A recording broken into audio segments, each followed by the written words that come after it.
Bienvenidos a nuestro podcast La Biblia en un año, episodio número 108. El título de hoy es Nunca es demasiado tarde. Me gusta pensar que soy joven. Recientemente escuché que la edad mediana va desde los 35 años hasta los 58. Basándonos en eso, no solo soy joven, ni siquiera he alcanzado la mediana edad.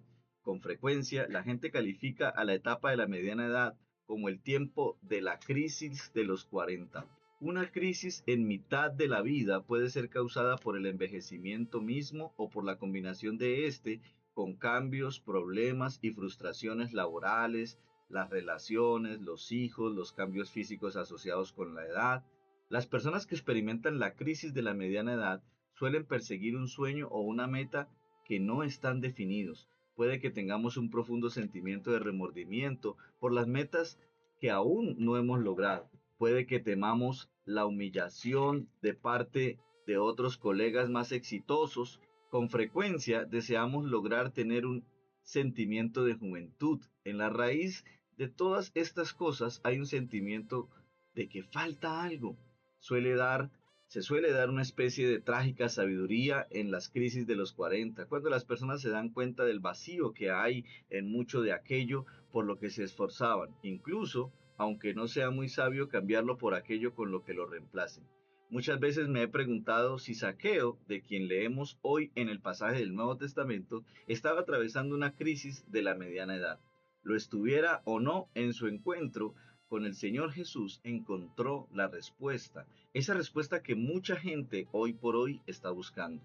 Da igual cuánto tiempo hayas viajado en la dirección equivocada, siempre puedes dar la vuelta. Con Jesús nunca es demasiado tarde para volver a empezar y asegurarte de que tu vida está orientada en la dirección correcta. Hoy tengo el gusto de invité a una mujer muy especial en mi vida, mi amada esposa Marisol, y ella nos va a ayudar con las lecturas de la palabra. Bueno, vamos a leer entonces Proverbios capítulo 10, versos del 1 al 10. Vamos a estar leyendo en la versión PDT, Palabra de Dios para Todos. Dice así Proverbios 10. Proverbios de Salomón. Estos son los dichos sabios de Salomón. Un hijo sabio hace feliz al papá. Un hijo bruto entristece a la mamá. El dinero mal habido no aprovecha. Ser solidario salva de la muerte. El Señor no deja pasar hambre al que es solidario, ni tampoco deja calmar su apetito al perverso. El que no se anima a trabajar empobrece. El que trabaja duro se enriquece. El hijo inteligente trabaja durante la cosecha. El sinvergüenza duerme durante esa época. Al justo le llueven bendiciones, pero la boca del perverso solo oculta violencia. Los justos dejan buenos recuerdos y la gente mala pronto es olvidada. El sabio obedece lo que se le manda. El necio no para de hablar y se mete en problemas. Anda seguro el hombre honesto, pero el estafador es descubierto. El que guiña el ojo causa problemas. El que critica con franqueza trae la paz. Bueno, vamos a ver entonces el primer punto de hoy y es aplica el test de la mecedora. ¿Qué significa esto? Te lo voy a explicar. Un exitoso hombre de negocios, muy destacado por poseer una extraordinaria integridad, me contó cómo aplicaba a sus decisiones el test de la mecedora. Él se visualiza a sí mismo en el futuro lejano de su jubilación, sentado en su mecedora y echando la vista atrás recordando las decisiones que tomó durante su vida. ¿Cuáles de ellas decidirá el futuro? Buenas decisiones, perdón, ¿cuáles de ellas decidirá que fueron buenas decisiones y cuáles decidirá que no lo fueron? Quiere asegurarse de que no se arrepentirá más adelante de las decisiones que tome en el ahora, es decir, hoy. Este pasaje nos muestra las cosas que tenemos que evitar. Una de ellas es la malicia, otra es decir necedades, la tercera es la ociosidad. La honestidad y la integridad son la clave para una vida sin remordimientos. Las riquezas mala vida no son de provecho, pero la honradez libra de la muerte. Al hombre bueno se le recuerda con bendiciones, al malvado muy pronto se le olvida. Si vives con honestidad y con integridad puedes andar seguro, pero quien anda en malos pasos será descubierto. Quiero invitarte para que hagamos una oración en esta mañana. Señor, Ayúdame hoy a ser sabio y justo, a evitar la malicia y a evitar decir necedades, a vivir una vida diligente, con honestidad e integridad. Vamos a hacer entonces la segunda lectura. Vamos a leer Lucas capítulo 18. Vamos a leerla desde el verso 31 hasta el verso 43. Lucas 18, vamos a leer desde el verso 31 hasta el verso 43. Recuerden que estamos en la PDT. Jesús habla de nuevo sobre su muerte. Jesús tomó aparte a los 12 y les dijo: escuchen, vamos a ir a Jerusalén y se cumplirá lo que los profetas escribieron acerca del Hijo del Hombre. Su gente lo rechazará y lo entregará a los que no son judíos, quienes se burlarán de él, lo insultarán y lo escupirán. Lo azotarán y lo matarán, pero al tercer día resucitará. Los seguidores no entendieron lo que Jesús estaba diciendo. El verdadero significado estaba oculto para ellos y no entendían de qué estaba hablando. Jesús sana a un ciego. Cuando Jesús ya estaba cerca de Jericó, un ciego estaba pidiendo limosna al lado del camino. Al oír que pasaba mucha gente, preguntó qué sucedía. Le dijeron que Jesús de Nazaret estaba pasando por allí. Entonces el ciego gritó: Jesús, hijo de David, ten compasión de mí. La gente que estaba al frente del grupo lo regañaba y le decía que se callara, pero él gritaba aún más: Jesús, hijo de David, ten compasión de mí. Jesús se detuvo y ordenó que le trajeran al ciego. Cuando estaba cerca le preguntó: ¿qué quieres que haga por ti? El ciego dijo: Señor, quiero recobrar la vista. Entonces Jesús le dijo: recobra la vista, tu fe te ha sanado. Al instante el hombre recobró la vista y siguió a Jesús alabando a Dios. Y al ver esto, toda la gente también alababa a Dios. Ahora vamos a leer Lucas capítulo 19. Sigamos allí. Vamos a leer desde el verso 1 hasta el 10. Zaqueo. Jesús llegó a Jericó y comenzó a atravesar la ciudad. Allí había un hombre rico que era el jefe de los cobradores de impuestos. Su nombre era Zaqueo. Estaba tratando de ver quién era Jesús, pero no pudo porque había mucha gente y él era bajito. Para poder verlo, salió corriendo. Fue a un lugar por donde Jesús tenía que pasar y se subió a un árbol sicómoro. Cuando Jesús llegó a ese lugar, miró hacia arriba y vio a Zaqueo en el árbol y le dijo: Zaqueo, apúrate, baja de allí, porque hoy voy a quedarme en tu casa. Entonces Zaqueo bajó del árbol rápidamente y se puso muy feliz de recibir a Jesús en su casa. Todos los que vieron esto se quejaban. Miren la clase de hombre con quien se hospeda Jesús. Zaqueo es un pecador. Entonces Zaqueo se levantó y le dijo al Señor: mira, Señor, voy a dar a los pobres la mitad de todo lo que tengo, y si he engañado a alguien, le pagaré 4 veces más. Jesús le dijo: la salvación ha llegado a esta familia, porque este hombre ha mostrado ser un verdadero hijo de Abraham, porque el Hijo del Hombre vino a buscar a los perdidos y a salvarlos.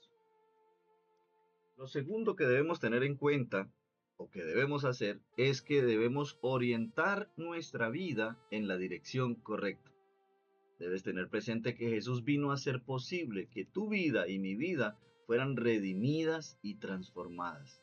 Se lleva a los 12 aparte y explica el propósito para que Él ha venido, y es que va a ser burlado, insultado, escupido, azotado, flagelado y asesinado. Pero también les dice que al tercer día va a resucitar.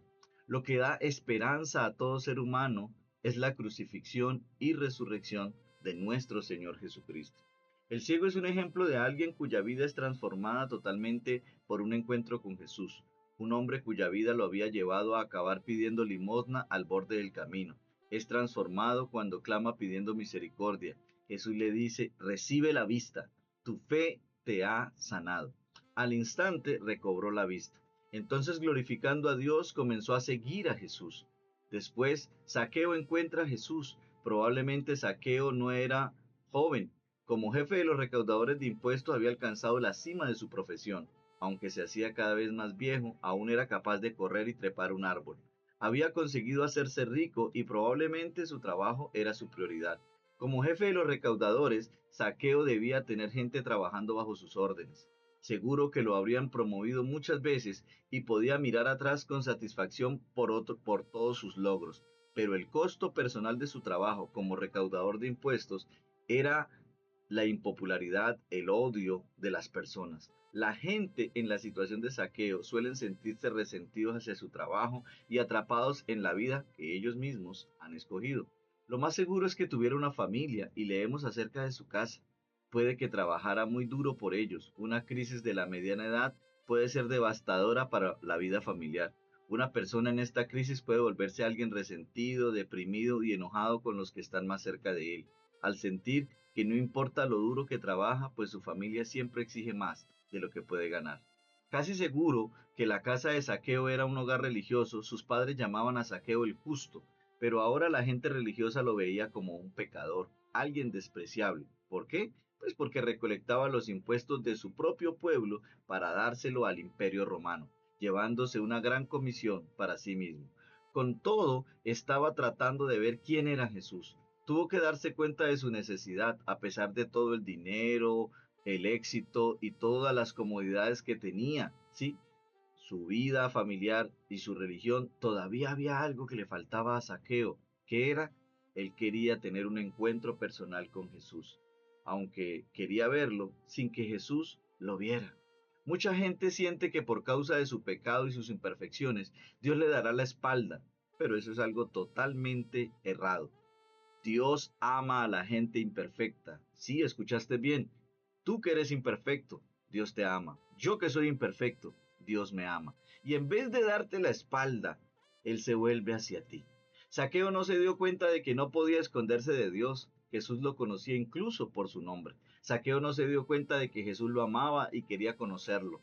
Sea lo que sea que hayas hecho en tu vida y sea cual sea tu imperfección, quiero recordártelo. Jesús te ama y quiere tener una relación personal e íntima contigo, pero necesita una respuesta.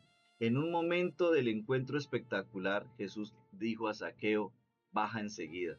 Zaqueo se humilló y obedeció a Jesús. No lo pospuso, sino que se apresuró a bajar y muy contento recibió a Jesús. A Jesús no le importó la respuesta negativa de la multitud.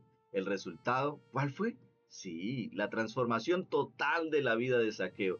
Decidió dar a los pobres la mitad de sus bienes y si en algo él había defraudado a alguien, le devolvió 4 veces la cantidad que sea. Su actitud hacia sus posesiones cambió por completo. La pregunta que debemos hacernos no tendría que ser ¿cuánto puedo recibir?, sino ¿cuánto puedo dar? Su familia entera fue transformada. Jesús le dijo, hoy ha llegado la salvación a esta casa. La salvación llegó a su casa con la llegada de Jesús. Salvación significa libertad, significa una relación con Jesús que perdura para siempre. Esto pone en perspectiva incluso a la crisis de la mediana edad. Finalmente tú, como Zaqueo, puedes ser parte de la transformación de la sociedad que viene de Dios. La transformación en Zaqueo y en su casa benefició a los pobres y trajo justicia a aquellos que habían sido defraudados. Quiero invitarte para que hagamos una oración. Señor, ayúdame hoy a ser sabio y justo, a evitar la malicia, a evitar decir necedades, a vivir una vida diligente con honestidad e integridad. Ayúdame a entender que no es cuánto puedo recibir, sino cuánto puedo dar. Bueno, vamos a leer entonces el último texto, que es el Deuteronomio. Vaya al capítulo 29, vamos a leer desde el verso 1 y también el capítulo 30. Entonces, ubíquese en Deuteronomio 29.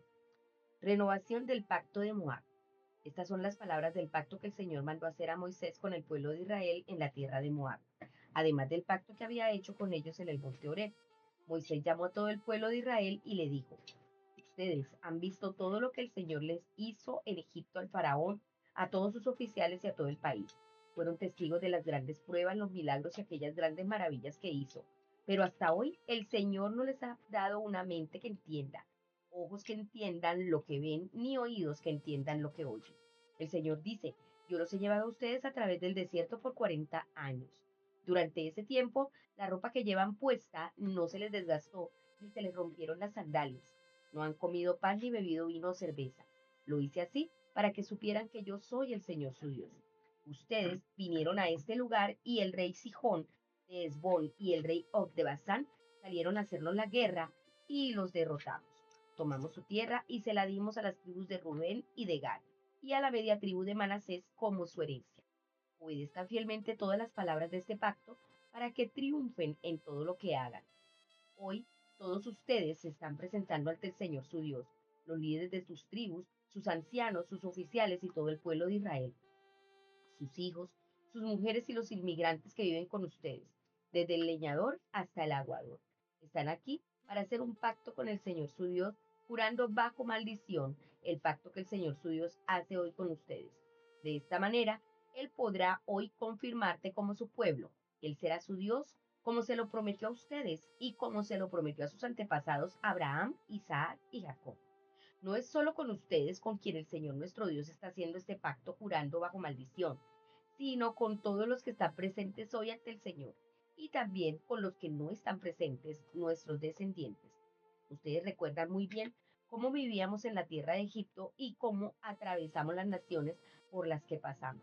Han visto las cosas desagradables que ellos hacían, los ídolos que están con ellos, hechos de madera y piedra y oro y plata. Asegúrense que no hay ningún hombre, mujer o grupo entre ustedes cuyo corazón se esté alejando hoy del Señor nuestro Dios para ir a servir a los otros dioses de esas naciones. Asegúrense de que no haya entre ustedes alguien que sea como una raíz que crece como una planta amarga y venenosa.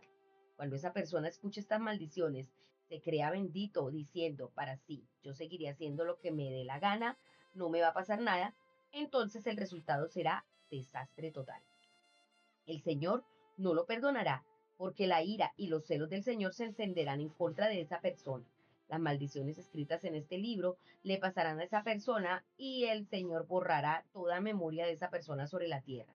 El Señor acabará con gente como esa de todas las tribus de Israel, como castigo de acuerdo con todas las maldiciones del pacto que está escrito en este libro de la ley. La siguiente generación, tus hijos después de ti y los extranjeros que vendrán, verán los desastres que vendrán a esta tierra y las enfermedades que el Señor ha enviado.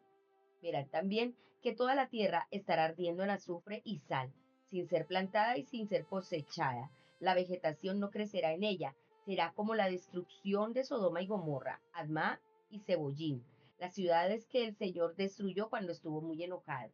Luego todas las naciones dirán, ¿por qué el Señor le hizo esto a esta tierra? ¿Por qué se encendió tanto su furor? La respuesta será, porque ellos abandonaron el pacto del Señor, el Dios de sus antepasados, que hizo con ellos cuando los sacó de Egipto. Ellos vinieron y sirvieron a otros dioses y los adoraron, dioses que no conocían y que el Señor no les había dado. Entonces el Señor se enojó mucho con esa tierra y envió contra ellos todas las maldiciones escritas en este libro. El Señor los echó de su tierra porque estaba muy enojado y los arrojó a otra tierra que es donde están ahora. El Señor nuestro Dios sabe lo que hace en secreto. Nosotros sabemos lo que se hace en público. Por eso a nosotros y a nuestros descendientes nos toca cumplir para siempre con todo lo que dice la ley. Deuteronomio capítulo 30. Vamos a leer desde el verso 1 al 10. Los israelitas volverán a su tierra. Todo lo que te he dicho te va a suceder. Disfrutarás de las bendiciones y sufrirás las maldiciones. El Señor tu Dios te arrojará bien lejos a otras naciones. Estando allí, lo pensarás 2 veces. Si vuelves al Señor tu Dios y lo obedeces, tú y tus hijos de todo corazón y con todo el ser, de acuerdo a todo lo que yo te mando hoy, entonces el Señor te rescatará. El Señor será bueno contigo y te reunirá de nuevo de entre todas las naciones en que el Señor tu Dios te habrá arrojado. Aún si hubieras sido obligado a ir hasta el final de la tierra, el Señor tu Dios te reunirá de allá y te traerá de vuelta. El Señor tu Dios te traerá a la tierra que tus antepasados poseían y tú la poseerás. Te hará más próspero y numeroso que tus antepasados. El Señor tu Dios te hará la circuncisión a ti y a tu descendencia, pero en esa ocasión será en el corazón, para que ames al Señor tu Dios por todo tu corazón y con todo tu ser, y así tengas vida. El Señor tu Dios mandará todas esas maldiciones a tus enemigos y a todos los que te odian y persiguen. Luego tú obedecerás de nuevo al Señor y cumplirás todos sus mandamientos que hoy te doy. El Señor tu Dios te prosperará abundantemente en todo lo que hagas. Tendrás muchos hijos, tus animales tendrán muchas crías y tu tierra producirá muchas cosechas. porque el Señor estará nuevamente determinado a hacer que prosperes.